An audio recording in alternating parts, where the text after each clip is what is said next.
iso leso sikhathi dumelang mo South Africa. Hello, hi. Lapha ekhaya ngiyakubingelela. My name is Dr. Kethelezi, the dictionary. Indumandumane yathi mezizweni. Sihlahla somdlebe nondlela mzimba phethe phazone empandla. Hliziyo zamadoda ayibomvu. Nina basethethe nabasenyimba nemkhonto okwazi gazi indaba ikhalamanzi dictionary.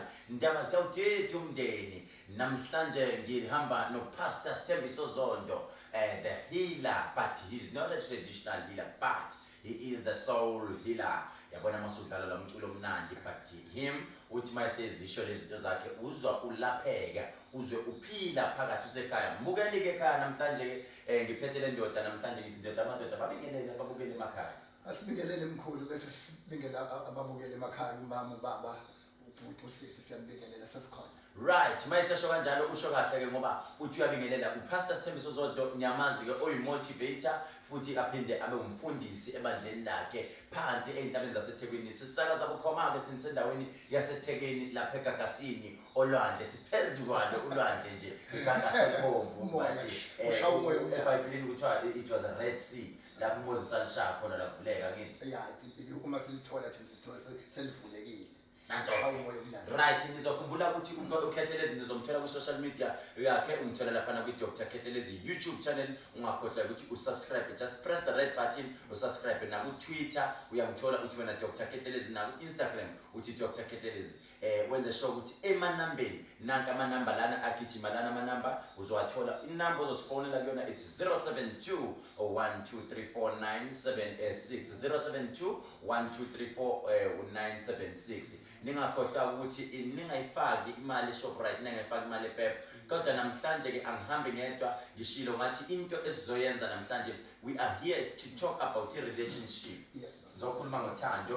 Kunabantu abasemajele babuZondo abangene emajele by mistake. Akangenanga ngoba ethanda ukungena, kodwa ungene ngoba isimo besimphoqa, uhlule ukuyibamba, uhlule kuba indoda wayibamba. Usisi ungene ejele ushaywe isikhwele. Abantu abaningi, most of the people are fighting these days and they are confused ukuthi yini. Mina ke as a traditional healer ngithi isichitho, but ke sengizamile ukuba lapha ngazama ngayo yonke indlela ukuthi ngiyisorte out, but still these people are fighting. Yini edala lokho? Mkhulu nje mhlambe uma ngeke ngibambezele kakhulu kunezinto esingayithinta ezifew like ukuthi kubhlungu kungcwele eminyango kanti uyaxheka endlini, shayela izandla eminyango abantu abama-1000 ushinele umuntu oyedwa endlini. Kubhlungu ukubikelwa mawuzoya relationship yakho uya kumuntu wakho. Now izinto ke sizoyibheka la ukuthi yini ledala abantu baze bashayane, thelana ngamafutha kuze kuchithelwane or gender violence, izinto nje njalo baba. Ukubona kufuneka seliconfronted iqiniso bakuthiwa the truth shall set you free but it will hurt you first. Ngezela ukuthi indoda makuzwakala kabuhlungu vele iqiniso kufanele licasule ukuze ube right. Umuntu wesifazane makuzwakala kabuhlungu iqiniso licasule ukuze usizakale ube free. Abaziyo ke incitha buchopho omkhulu sithi thandaza kanye mawuzoya empini, pray once to go to the wall, pray twice mawuzoyolwakhe, but pray thrice, thandaza kabili mawuzongena ku relationship. Why? Ngoba lento it takes two kuzime kodwa ibizoyedwa bhede besiphela lento.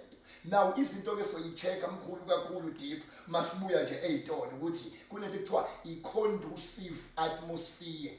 Musu ukushada nomuntu ngoba unama hips amahla u3, ngoba uneyifata, ngoba unjani, mhlawumbe une-physics unama muscles alright, leyo nto vele izokudoba kodwa into ezokwenza uhlale kamnandi edala ukuthi ube isilwane uma ungasayitholi. Inkulumo ayisoze yalwa nodaba.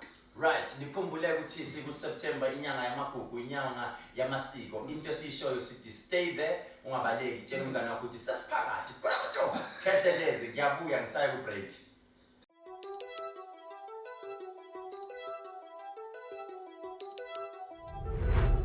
uDr Kethelezi unethulela imbiza elwa nezifo zonke kubantu bonke. iSlay Queen itholakala eDr Kethelezi Pharmacy eku-shop 1B 401 Anthony Lembede Street eThekwini. Ikwenza ushisa umungusisi, ikhiphe isichitho, iqinise amasosha omzimba, icacise amaphupho, bese iqede igciwane icorona.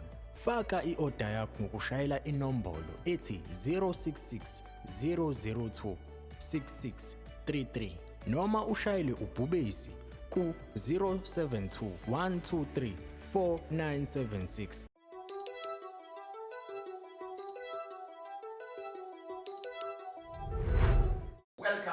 njengoba bengike ngasho ngathi yabona mase sibuya ke manje singena phakathi kuyona indaba ungakhohlwa ke let me just remind you luselapha ekhaya every Tuesday to Friday you'll get me on Vuma 103 ngaso sonke isikhathi from 4 a.m. to 5 a.m. if you are in Joburg or outside KZN www.vumafm.co.za uzomthola lapho uDr. Khehlezi ngeke sikhuluma ngayo namhlanje ngithe sikhuluma nge-relationship abantu abaningi balose ithemba and some of them they ended up besejele just because bayacabanga what is the main cause. I want you to get into the source ukuthi ngempela yini edala ukuthi ama-marriage angalasti yini edala ukuthi umjolo ungalasti uthi usisi ngihlukumezekile masiyolala inyembezi zidole umqamelo lo sisi kade wayehamba abathandazi kade wayehamba inyanga she is watching njengamanje uyayifuna le solution ukuthi yini engayenza to avoid all those things ukuthi kade wayelobola uselobola abafazi bawo bayahamba bonke bayafika bahamba yini inkinga yakhe nje mhlawumbe enkulu bathi bangikhulume nomama osekhaya ubaba elalela right now mawufuna ukucasula indoda enkulu asikhulume nje ama-Afrika asikhulume nje ama-Afrika yes ngilikhuluma iqiniso yes mawufuna mkhulu ukubulala indoda ibe isilwane one ithethise ngifuna ukuncenga umuntu wesifazane ngiyamncenga right now mawufuna ukuparalyze ingqondo yendoda noma indoda ingakucabangi ukuya ekhaya nizobuyela relationship once wayinyusa ivoice wayithi even usukhuluma into enengqondo the fact that uyamthethisa angisalwi nento oyishoyo sengilwa nevolume yakho phela yikho amadoda esontweni ayifew abona umfundisi Shumayela awazi noma ngiyathethiswa noma ngiyathelwa yini mawufuna ukufrustrate umuntu wesifazane menze angabi nayo show ukuthi uyamthanda yini angiphinda again mawufuna ukuparalyze umuntu wesifazane angakwazi ukuhamba ngehili enza show ukuthi uyakudoubt uyangabaza ukuthi uyamthanda yini mkhulu ke mhlawumbe kuthiwa angene deep la akube khona into kuthiwa i-conducive atmosphere uma ngiyingulube ngiyakucela iba udaka musukunyanya into engiyithandayo futhi into engiyithandayo musukuyibiza ngalento awukho ufishi mkhulu oxabana namanzi i-gender violence lapha emanzini phakathi kwafish namanzi ayikho ngoba amanzi asho into eyi-one ukuthi ngifuna ukuba i-conducive atmosphere yakhe ngifuna impethu ishade nokubona manje angaziwayo abantu abathandanayo labantu abafanayo abadubani mkhulu isidakwa sisukela ikhona umuntu onomsindo asukela nesizotha angazi waye abantu abafanayo bangajahani bebodwa kodwa ke isolution la akube conducive atmosphere emkhulu awucabange unkosikazi wakho enganyanya amakhambi anyanya imithi anyanya ama-client umfundisi unebandla umama umfundisi ubiza abazalwane ngabantu bakho awucabange uyisangoma uyashada nomuntu onyanya impepho ngoba isolution lana ithi mawuthandana nesidakwa gcwalisa ifridge gcwalisa ifridge lilode ngoba wena owavuma isidakwa kodwa abafundisi wabancane uma uthandana nomuntu mhlawumbe oyinazaretha ezothi amen musukuloko ucikwa yibhisho ngoba wonke umuntu akadadisha isilwane ahleli naso ucreate i-conducive atmosphere umunyanya lento engiyithandayo uyikhiphile kumina power to that one niyamzwa-ke that was Pastor Stemzo Zondo kodwa njengamanje ngithi mangibheka la into zami ziyangitshela ukuthi kune-WhatsApp engenayo Pastor we have uPinky from Newcastle uthi Zondo baba uPastor Stemzo angibuzele baba uPastor Stemzo Zondo ukuthi sengibekezele for 2 years sengimbambe ka-3 namantombazana embhedeni wami esishade sinawo kwenziwa kanjani in that situation lo muntu in other words uyasho Zondo ukuthi usebambe indoda yakhe 3 times umbamba embhedeni wabo ekamereni labo so in that situation is there any solution nje mhlawumbe into engingayisho mathiwa angigwegwese kodwa ngiphendula ngqo othandweni ufune kuphume uma ingasekho lezi zinto eziyi-2 usungahlala mhlawumbe ngoba unangqondo kodwa lezi zinto eziwu-2 azibe khona 1 uthanda libe khona 2 nokuhloniphana akube khona cha ungasangithanda ungasangihloniphi sefune ngiyibuza ukuthi ngihlaleleni so usisi lo mesahleli akayibuza question eyi-1 ukuthi lento konjwa eyangilethana ngisayithola yini phela ebhusha ubekezela ngoba inyama uyizele uyayibona egaraji ubekezela kupetrol ukuzele uyawubona ebhenki ubona umshini usubhalwe out of order kodwa ubone futhi mangabe umshini usasebenza usisi ngicathi kukuyena ukuthi abone ukuthi lento engiyizele la isakhona yini hlala as long as izinto awuyizelisa khona kodwa mingasekho musukubuza thina uyakwazi ukunembeza wakho. And we have the other WhatsApp izondo uthi yena uMagubane Yes. from Western Cape. Uyabuza uthi umakoti wami walala nobaba wami kodwa waxolisa ngembuzi. Kodwa imistake ekhona ubaba sewashona. Ayidluli lento enhlizweni yami. Ene wangifihlela. Walala nobaba wakhe and uthe mayelale nobaba wakhe ubaba sewashona. Ngoba esezwile ukuthi angathi uyizwile indodana le ndawo ayibulana. Lona waqhubeka wahlala. So manje ayidlule enhlizweni yakhe. Futhi wamfihla. Lento isekhona uyamthanda umakoti wakhe but ayidluli. Udila kanjani naleyo? Mhlawumbe nje mkhulu masingaxoxa isolution eyintweni enjala ake ngithi akaxoleleki kahle umuntu wambamba kodwa uyaxoleleka umuntu wayivumela yena ngoba ngathothi mhla ambamba wayesenenkani ephika lo Akambambanga.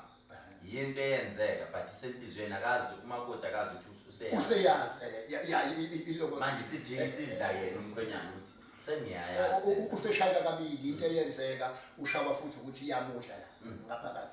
Then into engayisho kunezinto omkhulu eyidinga ukuthi masizoyilungisa bekhona umuntu omdala umuntu wesithathu.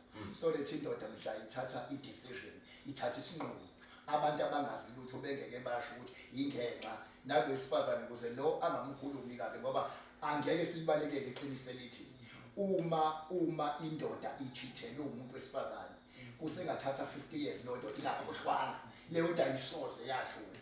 Kodwa ke isolution la ukuthi akuyona yonke into esihlalela phansi siyixoxe eyoba isolution kodwa ayikho into bayisolution masingahlali phansi siyixoxe. Bengifisa indoda ithatha indoda esikhulile abayihloniphayo empunga abafundisi bakholela lokho abantu abadala bakholela lokho ukuthi ayixoxwe ibekwe etafuleni la bese wesifazana ayikho ngoba kufuneka amlaphe la ngoba njalo uzothi lo eyethobheni ebuya late indoda icabanga ukuthi usenza lezo zinto lezo. Ngithi abayixoxe ungakhohlwa mkhulu akuyona yonke into esihlala phansi ixoxe eyolungisa izinto kodwa azikho izinto eziyoyilunga masingaxoxi. Mangibuka akuhlalwe phansi kuxoxwe ibekwe etafuleni bangagijimi nethumba aliqhuthuze.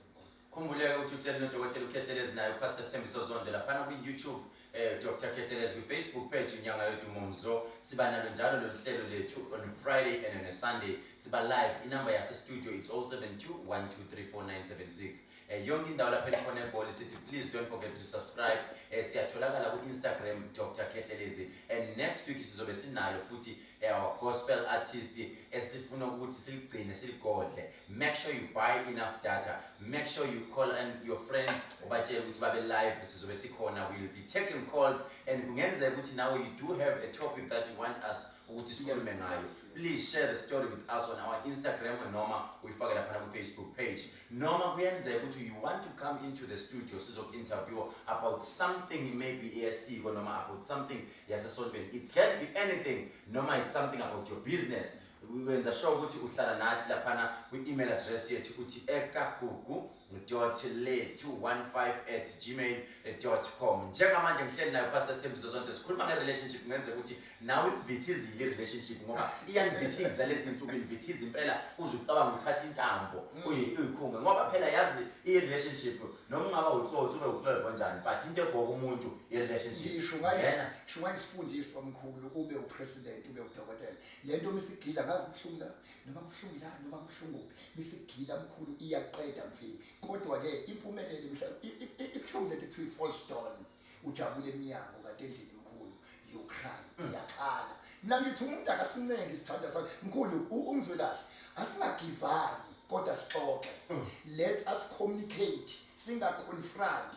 Thina ke ema-Afrika isikhathi esiningi siyaconfrontana. Umfundisi uthe phela soxoxa akona ucommunicator nokuconfrontana. Usuwenyusa ivolume uma uzocommunicate uyambamba umuntu isithandwa sami uyazi uyayizwa uyiqale kamnandi kanjani. Then asicommunicate phela asingakubalekeli ukuthi igift enkulu emhlabeni ungayinika ingane yakho akubona uyithengele imoto akubona uyithengele ibhanoyi kodwa kuyenza ibe ne-show ukuthi ubaba uyamthanda uma uyamthanda ubaba. Ngithi mina musukumshela kungekumthandi musukumshada kungekumthandi musukumvuma kungekumlalela. Into ehlanisa indoda misinabanye amadoda incoma unkosikazi wayo ukuthi kodwa umngami uyamlalela. ayikho into ebuhlungu nje ukuthi uyindoda ube neshothi ngiyahlonishwa eminyango ngiyalalela iminyango kodwa ngihlonishwa la ayikho into ebuhlungu umuntu wesifazane nje ukuthi yazi ngiyanconywa ngishayela amakhwela kodwa akangincomi lo izinto ezincane lezi lento omkhulu it's natural inkukhu ayifundiswa ukuthi izothandana kanjani nezinja umuntu ekufuneka anikezwe amanothi engazi ngani kodwa mhla sithola isikhathi ke emkhulu sizoshoka ibhomu eyodwa ukuthi yini edala ukuthi lento ingami ibe yimvithi kanje ingakhohlwa ke sihleli lapha na ku Dr. Khethelezi YouTube channel uhlelo sibanana njalo Pastor Sthembiso Zondo ngelinye ilanga ngiyayithanda le ndaba ethi yona umuntu wesilisa okuthanda ngempela akakuniki imali but uyakutshela ukuthi imali uyenza kanjani ila kanjani ngoba the day edlule emhlabeni uzosala broke but owesilisa okuthanda ngempela uyakukhombisa ukuthi this is how you make money. A clever person doesn't take drugs, but he sells them. Umuntu ohlakaniphile uyawadayisa ama-drugs wena angawathathi. Siwula siyawadla siphinde siwadayise siphinde sidakwe yiwo la ma-drugs. Kodwa-ke njengamanje ngisagijima ngisayophuza amanzi ngisayetolo wena kanjalo awuhlali lapho nje ugoqa ufoka utshela abangani bakho ukuthi kwashow bestudio ashu #edokotela ngiyabuya ngisayophuza amanzi.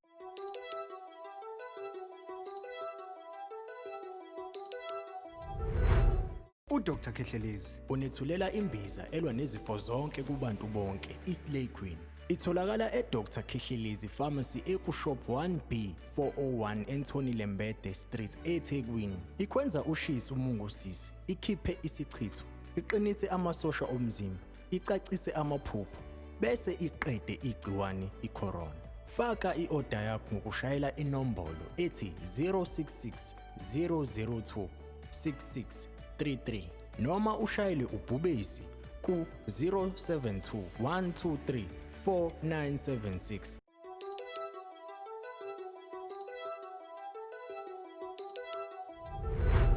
Welcome back. Nikhumbule njalo ukuthi nihleli nodokotela uKhethelezi Ndumandumane eyadumezizweni i-dictionary indaba ethi umndeni. Let me just remind you uma uKhethelezi ufisa ukuthi umthole every week from Tuesday to Friday uzomthola lapha ku Vuma 103 noma uye lapha ku Google just say www.vumafm.co.za every day from 4 a.m. to 5 a.m. Kusube kumnandi. On Tuesday I'm giving you umculo folile omnandi, the slow jam that reminds you of your ex-boyfriend or your ex-girlfriend. While you are sleeping with your partner, Nana, yikwenza ube romantic, ufile lathi mvamvu, uyayiqonda la way yesana, and then ngolesithathu usuke nginaye ungizwe umfoka mthunu lapha sithi thina sibuye emasisweni lapha sikhuluma thina ngesintu sethu suke sigijima kakhulu awusuka madoda, and then ngolesine usuke ekhona usibuthi ukuthi sithi #esibuthi lamabuthuzela on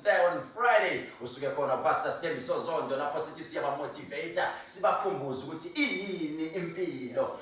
Uma sikhuluma ngempilo khumbule ukuthi lo hlelo lethu asilwi nesintu asilwi nokukholwa, but these people the problem is basuka bona balwa bebodwa. uNkulunkulu wathi mina ngizile kuzobhiza kodwa ngizogcwalisa kuloko engimfiteni kwenza, kodwa the problem is abantu bayahlulelana, abantu they tend to fight. Baba Sthembiso Zondo njengamanje ngiyabona kade ngigcinile ndoda amadoda and say it's getting late njengamanje sigijima kakhulu siyoyibhala yini i-message. What is the message that you are saying njengoba kuyinyanga yamagugu, inyanga it's a heritage month, ngifuna a message that you are leaving kuma audience wethu obashiyela yona othi mina i-message njengopapa baba uPastor Sthembiso Zondo ngishiya kuma couples lawa ahlala ku Mickey Mouse ehlala njalo ekuTom and Jerry. Ngifuna ukubashiyela i-message namhlanje yini le message obashiyela, ungabashiyela umuthi ungabashiyela intelezi, leave that yekele kimi leyo, but ngifuna nje balaphe ngomlomo balaphe ngamazwi nje. Iminute eliwani uthini kubo elokugcina nje mkhulu ngicela nenkosini bathi akuhlele TV bathi welokugcina lapha ekhaya mkhonjwe indlambe esibhamu ngithini kuma couples kunomuntu ongakwazi ukuphatha kahle into omisekhona ukwazi ukuyikhumbula mhla ingasekho.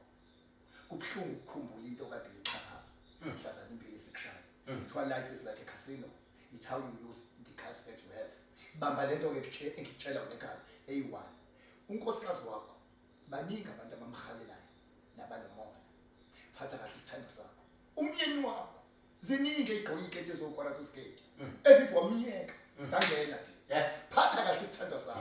Sizothi wonke umuntu #abaphila abantu awafudumali amakhaya kodwa kunabantu abajealous njengoba nibambene ngokucicana nihagele kanje bancamela ukuyokhosa amabhoda abafuni imoto abafuni imizi bathi ayiphele lento yini khona abantu enhlekisana nabo abanye babangani bethu bama friends abantu abama enemies amakhulu relationship akubona abantu abakude kodwa lama friends ashaye ngathi ayakusiza mkhulu isecond lokugcina irelationship eyoma emhlabeni ephakathi kwendoda eblind engaboni emehlweni nonkosikazi odeaf ongezwe endlebeni let me repeat again relationship eyoma ephakathi kwempumputhe eyindoda nomuntu osifazana ongezwe endlebeni ngoba size sinithatha kancane nje siyabuka amahips angcono kunani kodwa kuba amehla wekho ngaba siboni sazi lokho esinako nani niyahletshelwa ukuthi sesenzeni sinjani owesifazana hlaniphilwe yakhe indlu yakhe kodwa isifuna uyibhidliza ngezandla zakhe sizothi it's not over till the man on top says sibatshela ima social handles wakuthi uthola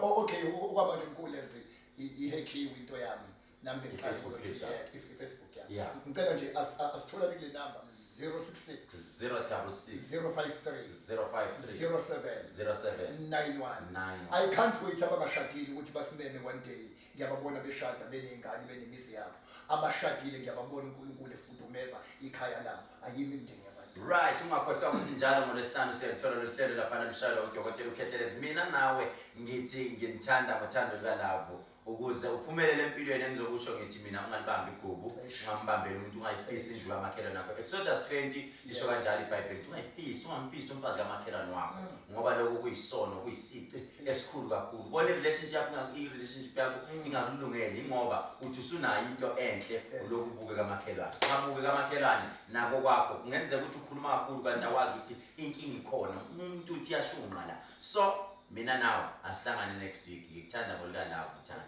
God bless you thank you